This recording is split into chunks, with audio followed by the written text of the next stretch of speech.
Straight week of gains coming in for the crude oil prices. Last week it was up by nearly 3 to 5% for both the crude varieties, and this week as well we are closing nearly 2 to 3% on the higher side. Well, the crude oil prices gained 2% overnight, and we have seen some more Asian gains coming in right now. It is about the Saudi Arabia cutting oil production, or rather the oil supplies to the US refiners to ensure that there isn't a huge buildup in case of the oil inventories there. Apart from that, it also has to do with the IEA statement, which says that with the kind of cuts that we are seeing coming in from OPEC, from Russia, from Canada, it can create a deficit in the second quarter of 2019, and that has led to some money being shifted back in case of crude. In any case, as we've been telling you, that the speculators and the hedge funds have been putting money back in case of crude. The shorts are getting unwinded and longs are being created yet again in case of the crude oil prices there. So that is something you can see on your screens right there. Well, we have seen the US Fed meeting on 17th and 18th December actually put in a pause in case of the precious metal gains. We did see the prices gain up to a 5-month highs in this week itself, but since then the volumes have gone slightly weak, and that has been the case with the prices also. So off its 5-month highs in the international markets and the Indian prices is how we are trading precious metals as of now.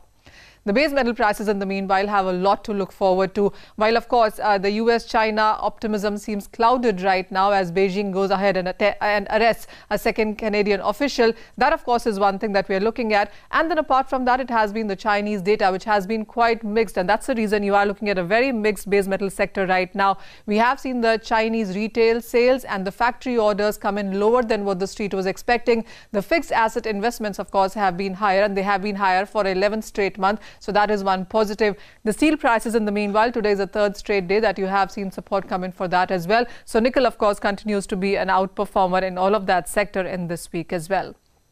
Trading strategies, and we have that from Trends. They have a buy on metals. For silver, they're looking at an upside of 38,800. They have a buy continuing in case of copper prices. 445 is what you can watch there. Okay, thanks a lot for that, Manisha. Always good to hear calls from you on the commodities space. That's the word coming in there. But talking about commodities, agri, let's focus on one stock now. It's been a big seesaw in the Kaveri seed stock. It's down 3% today after seeing a 7% rally yesterday. The company also has a board meeting lined up for the 20th. Ahead of that, we touch base with G. Vijay Kumar, the CFO of Kaveri Seeds, to find out how things are stacked up. Mr. Vijay Kumar, good morning. As you know, it is the farmer distress that influenced the recent elections, you know, in Madhya Pradesh, Rajasthan and Chhattisgarh. And the view now is that the current government will try to do damage control by offering a lot of rural schemes, a lot of benefits to farmers, etc.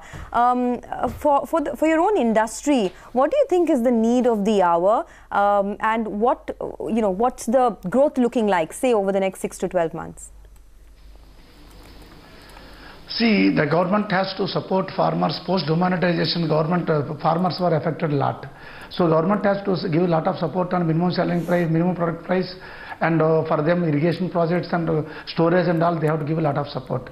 More the support goes to the farmers, more they will buy the branded seed. It will good to our company. So today, if the farmer's money is more, he can come back to the more branded seed, and he also go for the good agronomic practices, and then the yields will increase.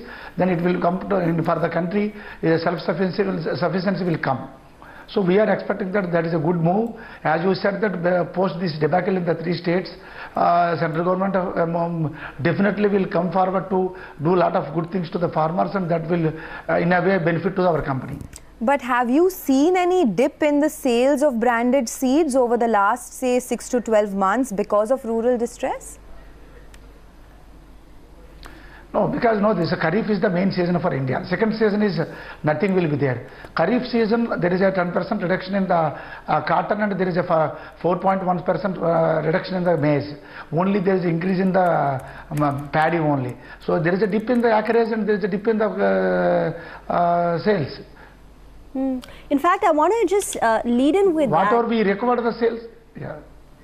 No, as you pointed out, the first half of the year has also been quite tough for the company. Your cotton volumes, the production was down by more than about 10%. You said maize production was also down close to about 4%. So your first half of the revenues were flat on a year-on-year basis. What should we expect for the second half of the year, Mr. Kumar? Second half of the year, we will grow 10% plus. though whatever the monsoon is not very aggressive, but we can say that no, second half 10% we will grow up. And what is it predicated going forward, on? Next year will be the very, because of the paddy is going to do well and maize will be reasonably good. And other things will be, other millets and all will be good. Vegetable seeds also normally will be third and fourth quarter will be good. Last year only we entered into the vegetable seeds and we will do definitely 100% compared to last year, 100% growth in the vegetable seeds and third and fourth quarter. That will give 10% to 10% plus growth in the second and third quarter. Okay. Can you tell us third and fourth quarter. What is the situation as far as receivables are concerned? Last time you said it was higher because of non-settlement of certain bills, discounts, etc. What's the situation now? Everything is settled. Collections are very good. Almost all Kharif season's collections are almost all done. Now we are waiting for Rabi season. That's it. Okay, as of September, the cash on your books was 427 crore, and you said that you will keep rewarding shareholders. Now, buyback is done. What should we expect now? We already distributed dividend also. In the second quarter, we declared dividend of 150%, and we just now completed the dividend distribution in first week of last month.